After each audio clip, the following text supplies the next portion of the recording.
If you want a high converting pitch deck for your startup, if you are fundraising, these are the 7 checks that I look for with each pitch deck. We use this to raise over $4 million, and we took our pitch deck from a point where I had a venture capitalist literally be like, bro, what is this? And laugh at me, to the point where we got funded for $4 million. Here are the steps. Let's jump into it. First, is your product obvious? No marketing jargon, no random taglines, slogans. Is what you do obvious from the first 2 slides?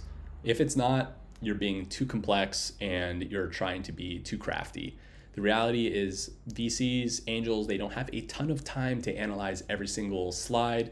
They spend an average of like 30 seconds on each deck. So if you can't be obvious right from the front, you're not going to earn the attention to finish the rest. Second, is there a clear path for you becoming a unicorn?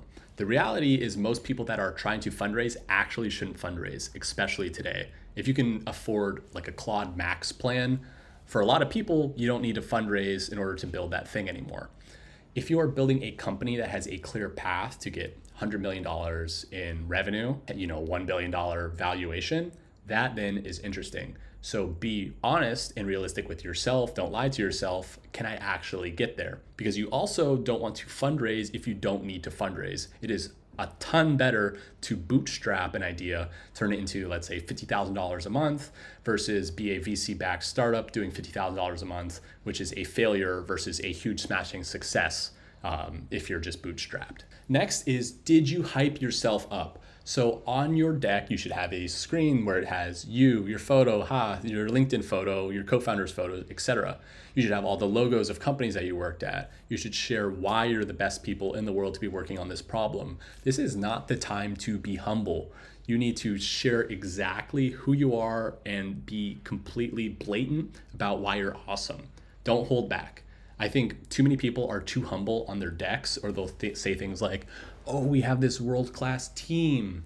Oh, it's like, don't use jargon like that. Just be straight. These are the things I've done. This is where I've done them. And this is why I'm going to kill this company in a good way. Next, is your traction framed properly? So everyone has the market traction slide. Oh, we have 50,000 users, whatever. So you need to make sure that it's framed properly in your scope and for it to be positioned as a win. For example, for Uber, what was on their traction slide? We bought uber.com domain. Oh, for some people, they think they have to have, $1 million in revenue to be, even funded these days. The reality is you just have to be able to position it in a way where it seems like a win. So if you have 1,000 people on your wait list, that's cool. That should be awesome. And, show a graph where you started at 20 and now you're at 1,000, for example. Versus some people might have $500,000 on their 500,000 people on their wait list. Don't try and compare with those people. Figure out how your traction is actually a compelling story and figure out how to actually position that traction as a win, even if it isn't where you want it to be. Next, are you being straightforward on your financials and what the financial projections are? Often I'll see people try and apply 3 different business models where they're like, we'll do service-based, but we'll also be a SaaS, but we're also going to do rev share. It's like, dude, just pick one business model and project how that's going to, what that needs to do in order to hit the revenue goals that you need. You don't have to reinvent the wheel on your pitch deck. Think of something super clear and just execute on that. You don't need 3 different business models and you don't need to invent a new one. Don't reinvent the wheel. Be clear, they exist, and it'll work out. Next, does your pitch deck let your investor in on a secret that you have? It should feel like you've discovered this thing about the world and you've figured out this way to do it. And you just have this secret plan and you're about to enact it on the world. And after they read it and after they go through it, they should understand what you're doing and how it actually could work. Anyone that reads your deck should be able to read it and understand what you're going to do and how you're going to do it. It's not about hiding the secret sauce. It's not about oh, I don't want to let out my intellectual property. It's like, this is the exact plan. I can read that and I can understand your company and be like, oh yeah, that makes sense. I see how they're going to do this. I see how they're going to execute. Too many people try to be ambiguous or try to hide information. Don't do that. Be super clear and let them in on a secret. Number 7, the last thing I look for is, can it be read on a phone? a ton of VCs work on their phones. A ton of angels will look at things on their phones. Maybe you sent it, they're checking their email.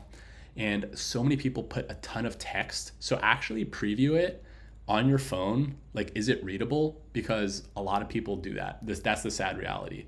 Some people, like, sure, they'll have 3 monitors set up and they can check it out. But most, like, you might only get it looked at on their phone. So if that is the case, you want to make sure that your headlines are clear. You don't have like too much text, the images pop. That should also just be the case. Don't write way too much. You need to write clear and write straightforward. Hope you found this helpful. If you follow all 7 of these checks, your pitch deck will be in a much better place. If you found this helpful, drop me a follow. Thank you so much for watching, and until next time, my friends.